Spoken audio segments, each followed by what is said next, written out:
Good morning mga sangkay! Welcome back po sa aking YouTube channel. For today's video po ay share ko sa inyo yung paggawa ko ng chiffon. So ayan natin chiffon mga sangkay. Napakalambot po ng ating chiffon. Kung mapapansin mo yun, ganyan po siya kalambot. So ayan yung ating chiffon cake mga sangkay. Pero bago po tayo magsimula mga sangkay ay please like at pakishare na rin po ng video nito. At kung kayo po ay hindi pa nakapag-subscribe, subscribe mo yung aking channel at pinutin mo ng bell button para kayo laging updated sa mga upload ko pang mga video. At bago natin simulan yung ating paggawa ng ating chiffon cake ay shoutout muna pala sa ating dalawang sangkay na sina Lisel Katubigan. Sabi niya shoutout daw sa Gono and Katubigan family of Agdao, Davao City. Yun, sangkay Lisel, shoutout sa iyo at sa iyong family. At shoutout na rin kay Loila Panda. Sabi niya ay shoutout daw sa kanyang anak na nag-iisang babae na magbe-birthday ngayong November 6. So yun, Ma'am Laila, sangkay Laila, shoutout sa iyong anak. Happy birthday po. Ay advance happy birthday dahil November 5 pa lamang po ngayon. Bukas birthday po ng iyong anak. Shoutout sa iyong anak. Pero hindi nyo po nasabi yung pangalan ng inyong anak, sangkay. At inuulit ko, happy birthday po sa iyong nag-iisang anak na babae, Ma'am Loila. Happy birthday po. So yung mga sangkay, simulan na natin ang paggawa ng chiffon cake. Bali, simulan na natin ang paggawa ng ating chiffon. So bali, dalawang lanera yung ating ihanda. Dahil 10 pieces po na yung ating gagamitin. Payanan nyo na lamang po ng lard para hindi dumikit ang ating chiffon. At next natin gagawin ay kailangan natin ng 10 itlog. So bali yung ating gagawin sa itlog mga sangkay ay hihiwalay muna natin yung ating puti at saka yung dinaw. Kaya kailangan natin ng dalawang bowl. At sisimulan na natin ang paghihiwalay ng ating egg white at saka yung ating egg yolk.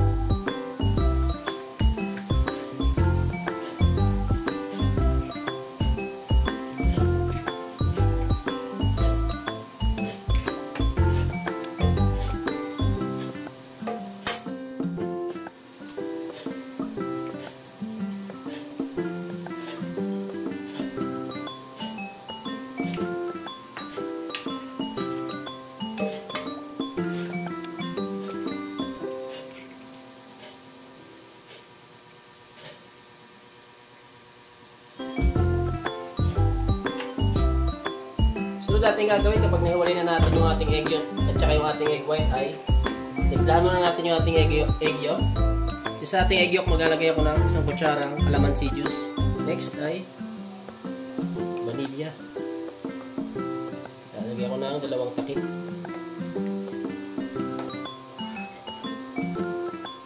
Sunod ay asin, 1/8 teaspoon. Next, baking powder, 1/2 teaspoon. Okay, mix muna natin.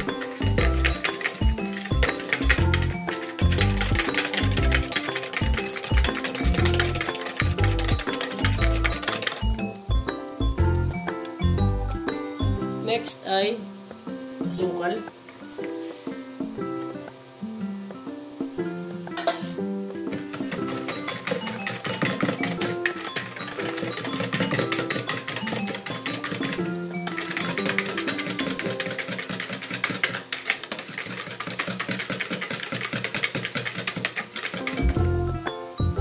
Sunod natin ilalagay ay tubig, mantika. Okay, mix natin ng maayos.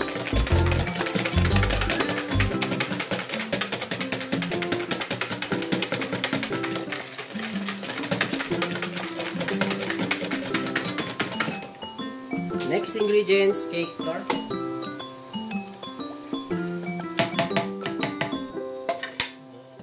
Maayos mga sangkay yung ating cake flour. Kailangan wala siyang buo-buo bago natin pagsamahin yung ating egg white at saka ito ang ating isang mixture itong may egg yolk.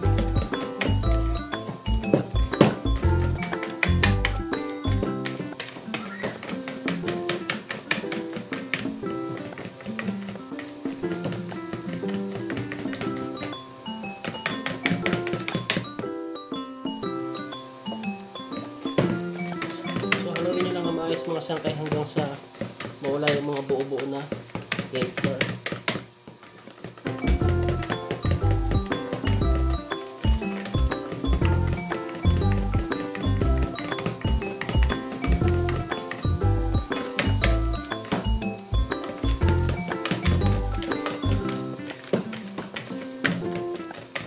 So ayan, kung sakaling nahalo nyo na ng maayos, ay tabi muna natin.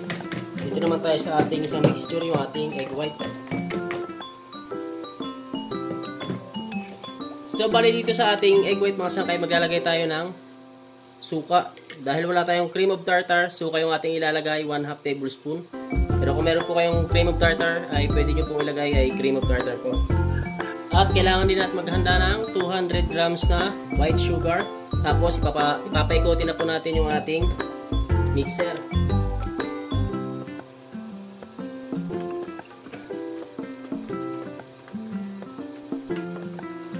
So yan, bali antayin muna natin magbubble yung ating egg white bago tayo maglagay ng ating asukal.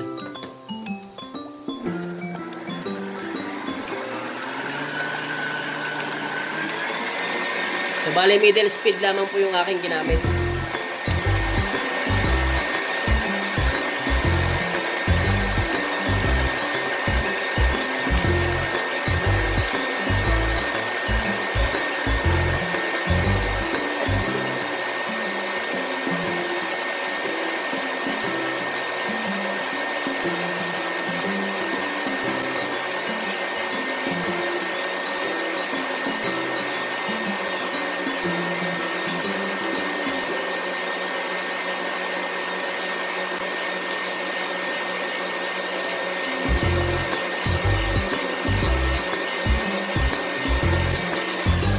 So yung mga sangkay, kung mapapansin nyo, nagbubble na siya, dumami na siya, ay dahan-dahan po natin ilalagay ngayon yung ating asukal. So tingnan nyo po maigi kung paano ko ilalagay yung ating asukal.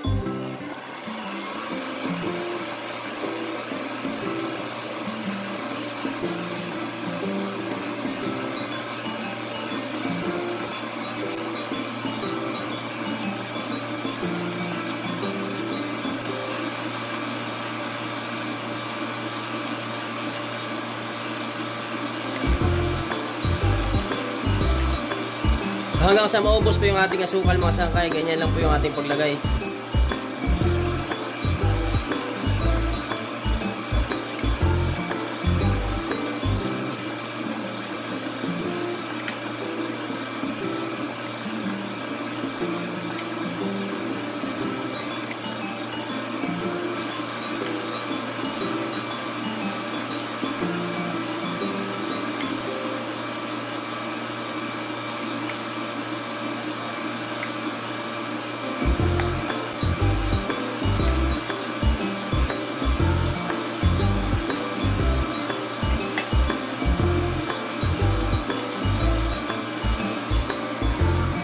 Kaya kapag nailagay nyo na yung asukal, ay antayin na lamang po natin mag-stiff pick itong ating egg white. So ayan, pag nailagay nyo na po lahat ng asukal, bali antayin na lamang po natin yung ating egg white na maging stiff pick. At hanggang sa makuha natin yung kanyang consistency. So bali mag-a-add ako ng bilis ng ating mixer.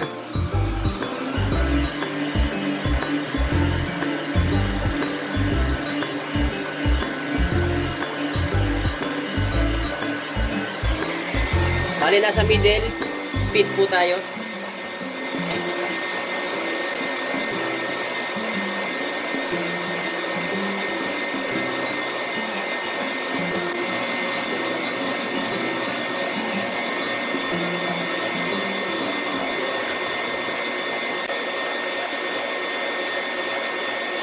So ngayon mga sangkay, bali ganito lamang kung paano nyo pwedeng ihinto ng inyong mixer. So tingnan nyo po yung dulo ng ating ito, ayan, ganyan lamang po yung dulo mga sangkay. Ayan, hindi na siya yumuyuko kapag kinuha nyo.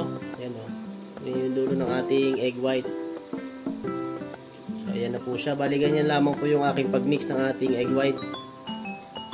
So ganyan siya mga sangkay o. So ngayon bali paghahaluin na natin yung ating unang mixture at saka itong ating pangalawang mixture. So bali ito yung ating egg white, ilalagay lang natin dito yung ating isang mixture, yung may egg yolk. Pagsamahin lang natin.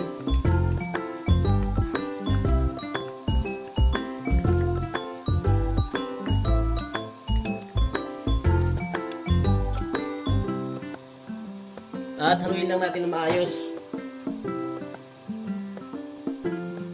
Kailangan mga sangkay yung paghalo nyo ito is pantay po dapat yung paghalo. Wala na yung madilaw masyado at saka wala na yung puti masyado. Kailangan pantay na po ang inyong mixture bago nyo ilagay sa inyong hulmaan ng chipon.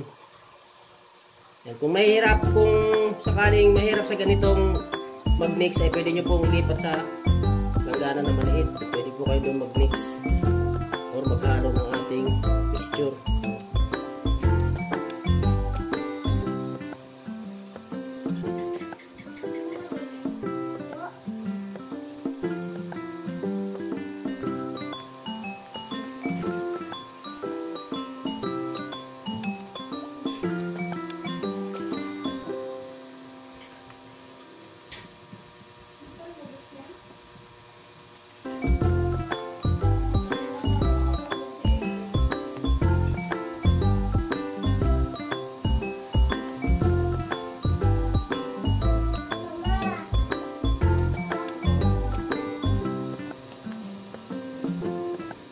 So kung mapapansin nyo mga sangkay ay pantay na pantay ang kulay. Kung ganyan na po ang inyong mixture ay pwede nyo nang ilipat ng lagayan o sa inyong molde.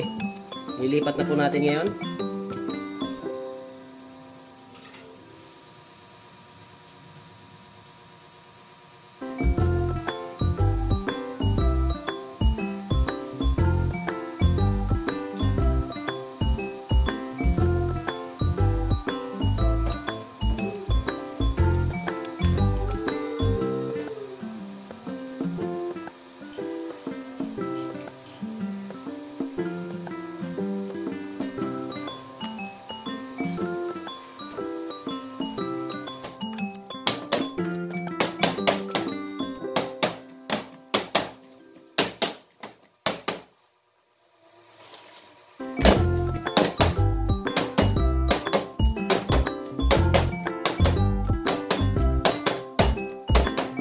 So ayan mga sangkay, meron tayong tira.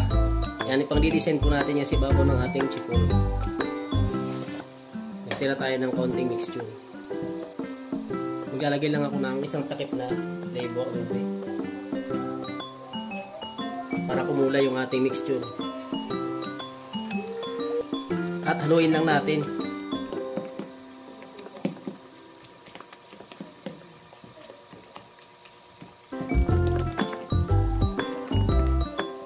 Pag nahalo nyo na ng maayos, ay lagay natin sa ibabaw ng ating chipon.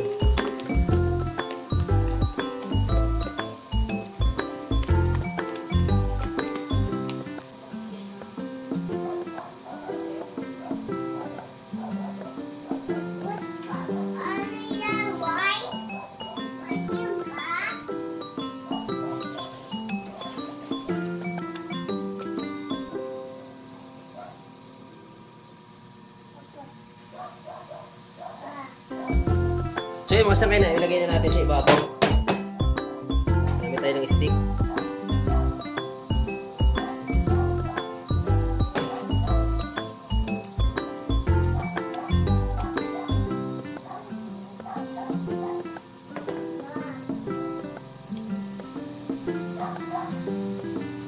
Yan, pwede na po natin ngayon isalang. So bali yung init ng ating oven mga sangkay ay 160 degrees Celsius. At gagamit lamang po tayo ng patamtaman lakas ng ating oil. So abangan nyo na lamang po mga sangkay kung ilang minuto natin ito i-depend sa mga. Dahil maya maya po ay nilaawan po natin. Mga sangkay, after 30 minutes mula ng ating sinalang ay dilipat natin sa itaas.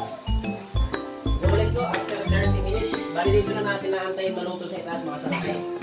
Kaya nga.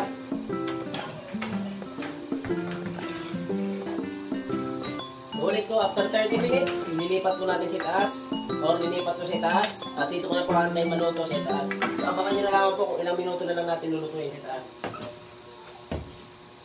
At after 10 minutes sa itaas mga sangkay ay check natin. So bala yung gagawin lang natin ay tutukan natin yung stick. So kailangan wala nang didikit sa stick para masabi natin luto na. Kaya yung mga sangay, wala na siyang lumikit sa stick. Kaya luto rin yung ating chipon. Bale, linuto natin sa baba ng 30 minutes at 10 minutes itas.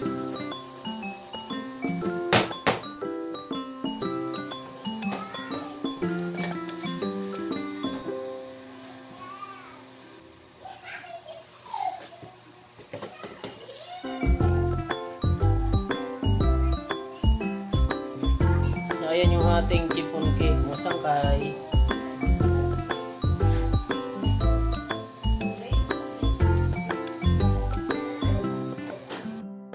Marble chiffon cake. So, yung mga sangkay, display na natin yung ating chiffon cake.